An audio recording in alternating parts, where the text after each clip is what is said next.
you gotta start sometime, why not? John chapter 9 scripture, we have the story of the man born blind, and of course most people are familiar with the question that it prompts of the disciples. Was it this man's sin or the sins of his parents that has led to him being born blind? The answer is actually somewhat confusing in some senses, because earlier when dealing with the man that is lame, Jesus doesn't seem to deny that sin leads to suffering, as later on he tells him, go and sin no more so that something worse doesn't happen to you. But then with the blind man, Jesus certainly seems to be suggesting that the suffering isn't due to a specific sin, at least, and states that it's not this man's sin or the sin of his parents, but in fact his suffering is for the glory of God to be displayed. That seems kind of confusing. Even to believers, that seems strange that God would use somebody's suffering to display his glory. But I think we need to be reminded that suffering was never part of the original design. It's something that came as a result of our sinfulness. Which brings us to the light and dark theme.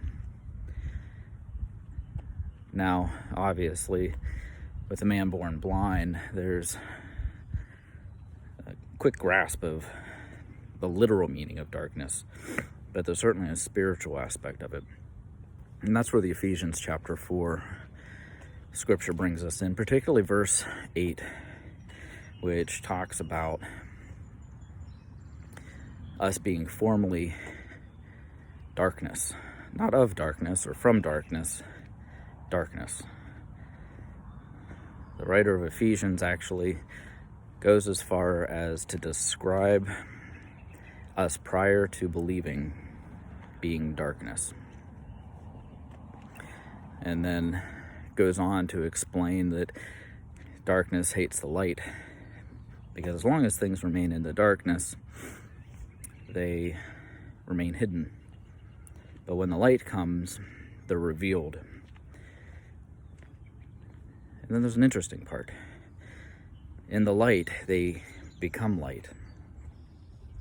And we kind of see this pattern develop with the man born blind. Because after he receives his sight, he immediately acknowledges for the Pharisees, when they ask him about this, that Jesus is an amazing man. But it takes him a while to get to who Jesus really is. As at the beginning part of this, he acknowledges that obviously he's amazing. He gave him sight. He can perform something that no one else has ever done.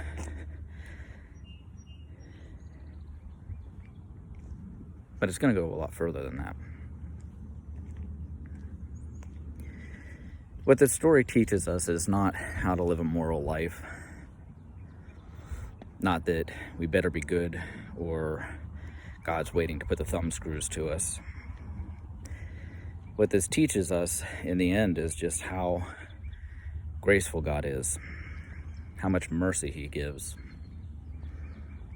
and that it has nothing to do with what good we can muster, but simply how good he truly is. One of the commentators that I was reading in preparation for last Sunday spoke about a friend of his that during a power outage went to cross through an alleyway that he was really familiar with. And as he's going through that alleyway, even though it's completely pitch black, he thought he wouldn't have a problem getting through, but then he heard a noise in front of him, so he stops.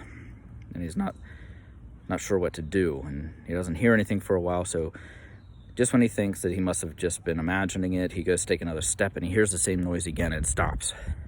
But when he finally musters enough courage to ask who goes there, I don't think that's how he put it, but that's what came out. At any rate, he then heard, Steve, is that you? It was his neighbor.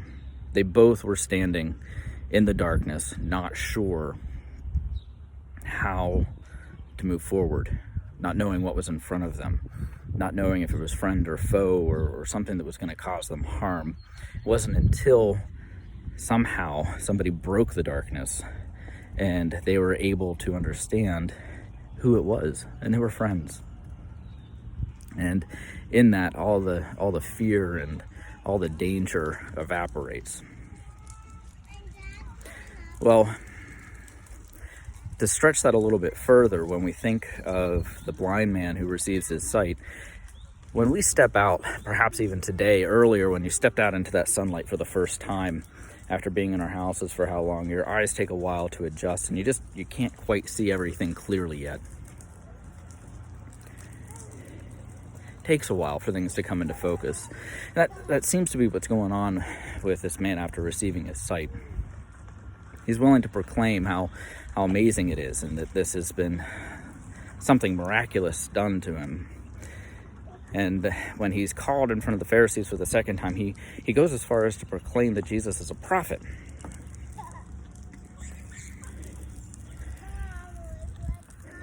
That seems to stun the Pharisees. And they push back, and there even seems to be this thought process that he's not being honest, that this is a false miracle. Because if they could certainly prove that it was a false miracle, then they could disprove who Jesus was claiming to be. And they could go back to their comfortable religion.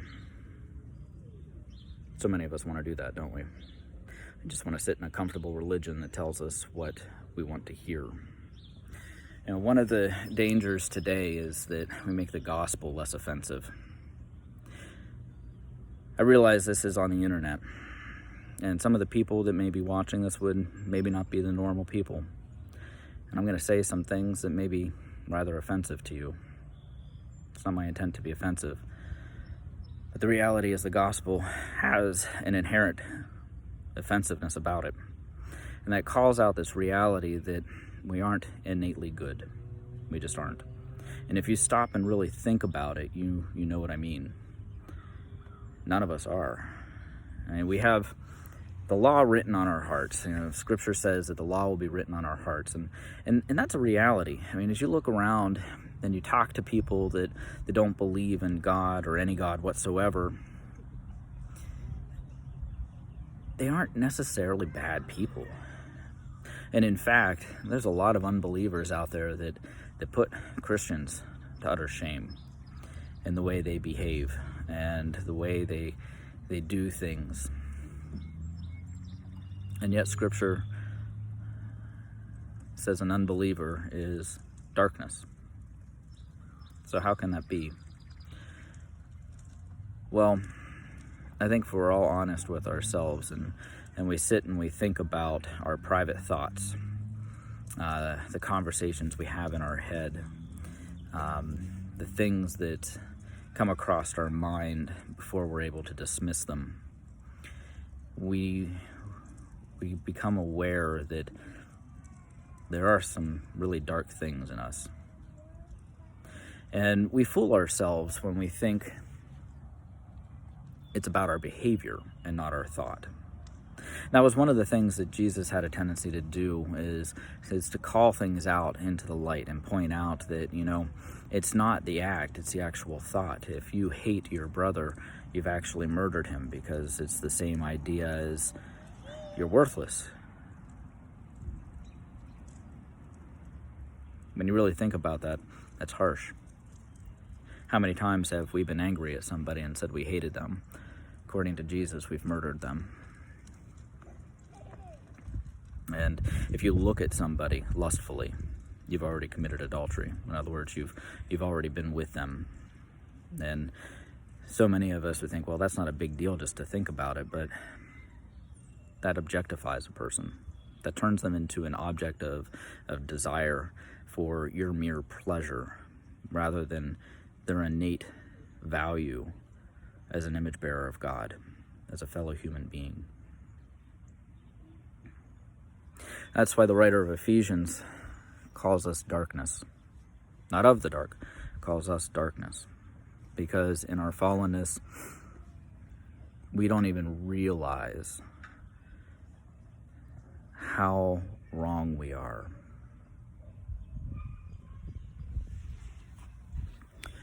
Pharisees thought they had it right. They thought they understood it. They had the scriptures, but they didn't get it. And the last verse of chapter 9 in John really is what drives this home, and I'm going to come to that here in just a moment. But before I get to that, I want to talk about the blind man and how he comes through this process. And after he receives his sight, he begins to realize that there's something special about this man, Jesus. And as he's had time to ponder it and he's pressed with questioning, he realizes this is a man sent from God. This is one of the prophets, maybe a prophet just like the old ones that did these wonderful things and brought the true message of God. But it's not until the Pharisees have completely denounced the man and kicked him out of the synagogue. And to you and me, that doesn't seem like a big deal today, but to him, that's excommunication from his entire community. Even though he was a blind man, he had parents, he had people around him, he was a beggar, people knew him, he had a place that he belonged, even what that was, it was something.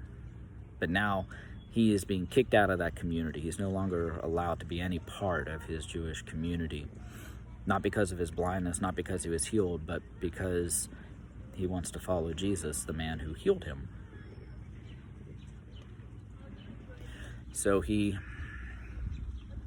seems to have lost everything.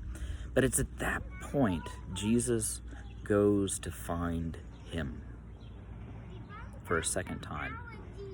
You know, he didn't go looking for Jesus to be healed. Jesus sought him. And we found back some algae on our sled. Okay, buddy. I'm recording something, okay? It's really gross and slimy. I'm gonna pick it up. That's okay, I don't want to. Let me finish recording this, okay? It's a beautiful day, I'm glad we're out in it. But I never stopped to think about that too much until the previous week while preparing. The blind man didn't go looking for Jesus. He didn't ask Jesus to heal him. Jesus went to him and healed him. His suffering, the life that he led, wasn't for nothing. He was given his sight. That doesn't give him his years back. But in receiving his sight and realizing something amazing has been done to him, not something that he's earned, not something that he even went looking for, but in fact was just given to him as a gift, he realized how special that was. And he chose to follow Jesus. And when Jesus went and found him for the second time, to draw him into the community of believers, he recognizes that he's not just a prophet, he's not just an amazing man, but in fact he is the Son of God.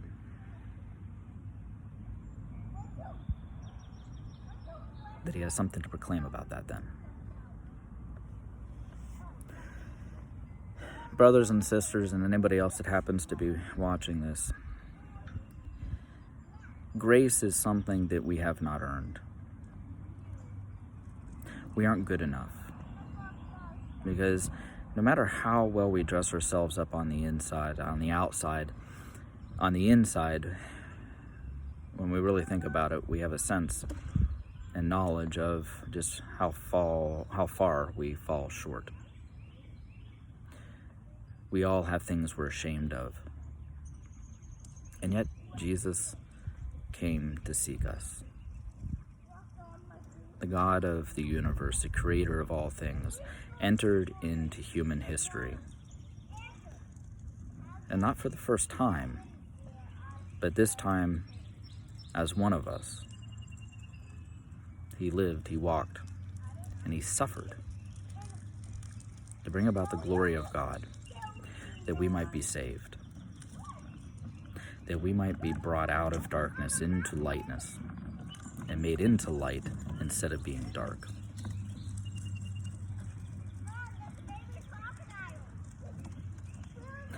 It's because of that that we should do good things. It's the gratitude because of what's been done. And because of that gratitude, hi, sweetheart. It's because of that gratitude that we do the good works. We don't do the good works to earn his favor. The good works are because we've already been given his favor. That's the gospel. We can't earn it as much as we want, as much as we think we can. And when we claim, like the Pharisees, that we can, that we know, that we see, it's then that we've condemned ourselves. And that's what that last verse means. Because you say you see, you will have sin and it'll be accounted to you.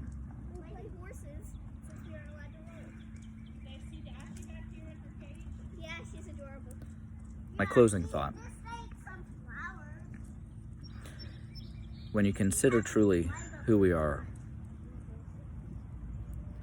and we realize a gift that has been given to us, may we receive it, and then out of our gratitude, return that kind of love to everybody around us.